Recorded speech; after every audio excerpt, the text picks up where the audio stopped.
Alien girl wasn't prepared for human intimacy. Now she desires more night draped the city. Like a soft blanket, and the old freight yard blinked with quiet lights, Claire moved between the rails. With slow steps, and held a small pack tight too. Her chest, she was calm on the outside, and a storm on the inside. She had spent years helping strangers cross borders and cross fear, and tonight the stranger was not from any nation on earth. Saw the figure near the last car. The shape was thin, and shaking silver dust clung to the jacket like frost. Claire spoke in a low voice and told her that she was safe.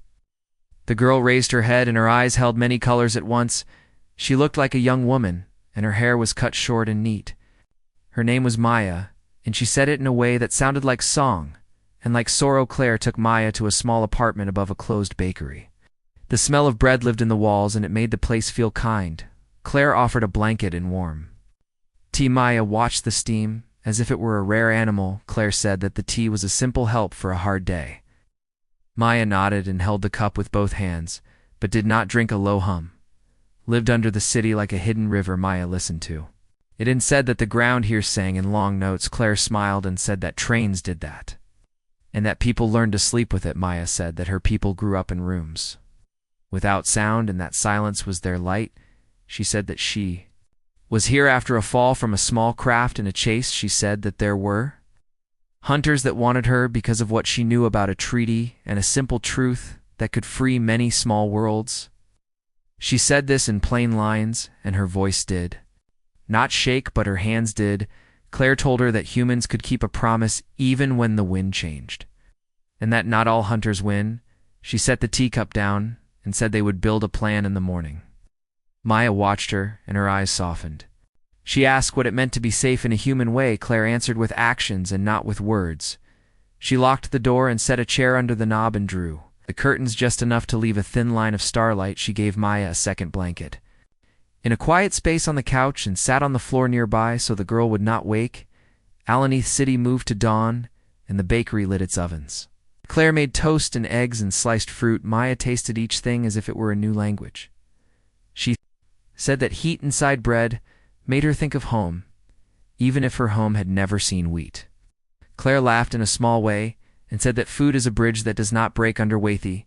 Began the plan. Claire had friends who owed her favors, and friends she owed in return. She called Lily, who knew how to hide people without leaving a trail. She called Megan, who could read a room in one breath and who worked near the spaceport in a maintenance crew. She called Nora, who had a soft voice and a steel mind, and who knew how to talk to officials without waking the officials inside them who feared change. They would find a route to a safe cell, where Maya could send a signal to those who were not ready to give up. Maya listened and learned. She drew simple shapes on paper to show the layout of her craft.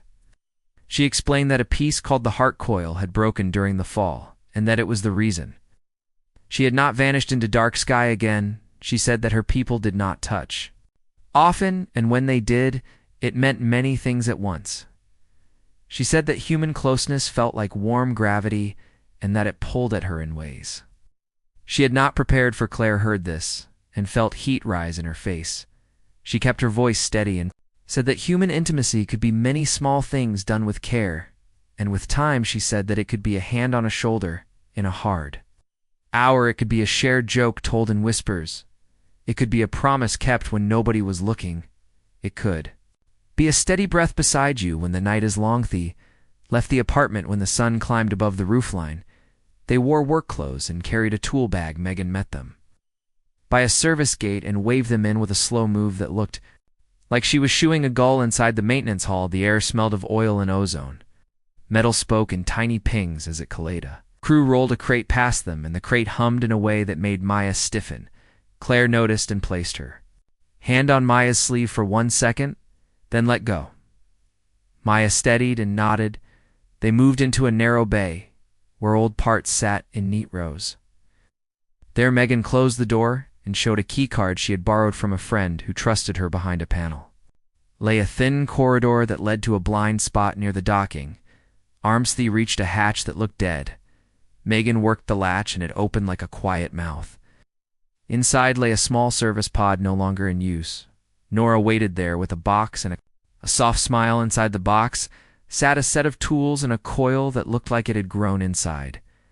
A tree, Nora said that a friend in salvage had owed her and had found a heart coil once used in a scout craft. It was not perfect, but it could sing if tuned by the right hands. Maya knelt and touched the coil like it was a sleeping bird. She closed her eyes and breathed slow. She said that the coil needed calm. Claire saw that the alien girl held tension like a full glass. She sat beside her and shared her breath and counted slow. A minute passed, like a leaf drifting in a pond. Maya opened her eyes and began to work. Plan was simple and hard. They had to carry the repaired heart coiled to a storage bay where Maya could wake a hidden call. Inside it, that call would ride the thin lines that run between beacons above the planet and reach a ship waiting far beyond the edge of normal traffic. The hunters would be listening for loud shouts and bright lights, but not for a whisper sung. Through old metallas, they moved the coil. The alarms began to pulse. Hunters had found a trace or a rumor and had decided to test the spaceport with a wide sweep. Megan swore in a small voice and said they had minutes. Nora moved with a calm that did not break and led them down a side ladder and along a row of waste vents that smelled like hot dust. Maya held the coil close to her chest, and it glowed with a mild light.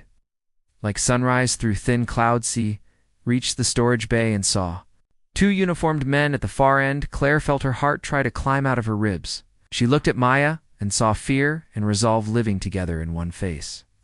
She stepped forward with a steady walk and told the men that there was a maintenance check in progress. Her voice did not rise, and her hands did not shake. Megan slid beside a console and began to run a fake diagnostic that put green lines on a screen.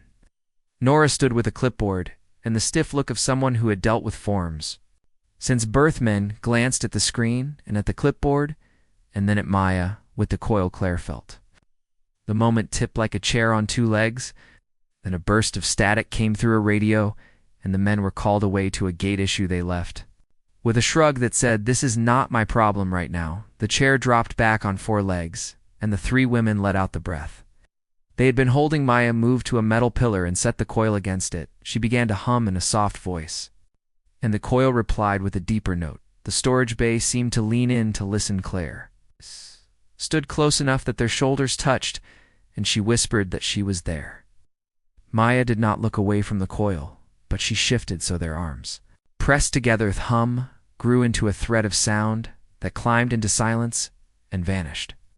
Maya said that the call had left and that now they had to wait. Without showing that they were waiting, they packed the tools and walked out like people who had finished a dull job outside. The sun had moved, and shadows were long like slow riverside. Returned to the apartment and rested on the floor with their backs to the couch. Claire told a story about a day on a hiking trail when rain came from a clear sky and strangers shared a tarp and became less strange. Maya listened and learned the shape of the words. She said that her people did not sit on floors and that she liked how the wood felt under her hands. She said that this kind of closeness felt like a side of the world she had not known. It came again. Claire made soup, and the steam made little clouds. Maya ate and looked both shy and brave. She said that she had not been prepared for human intimacy and that it moved inside her like a tide. She said that she desired more of this simple closeness that did not demand and did not harm. She said that it woke parts of her that had slept in the silent rooms of her youth. Claire heard the words and felt a pull like gravity. She moved slow and careful. She sat beside Maya and let their shoulders touch. As before, she rested her hand lightly on Maya's hand. She left space for Maya to move away. Maya did not move away. She turned her palm and threaded their fingers. No words followed, and none were needed. Building sighed, and the city hummed, and the sky held a path for someone far above. They slept in separate rooms with a door open between them, and the thin line of starlight returned. Morning brought footsteps on the stairs and a soft knock. Claire stood ready and calm. She opened the door to find Lily with a small satchel and a map drawn in lines of pencil.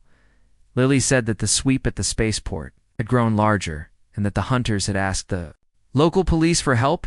It was time to move before net and not close. A route led through a flower market and a long alley where pigeons owned the air, then into an old museum where a backlift could be coaxed into life and made to bring them To a forgotten roof hatch from there, a service drone could be signaled to offer a short ride to a quiet corner near the river. Then a boat would carry them under 3 bridges and past a pier, where nobody looked twice at cargo wrapped in canvas. Followed the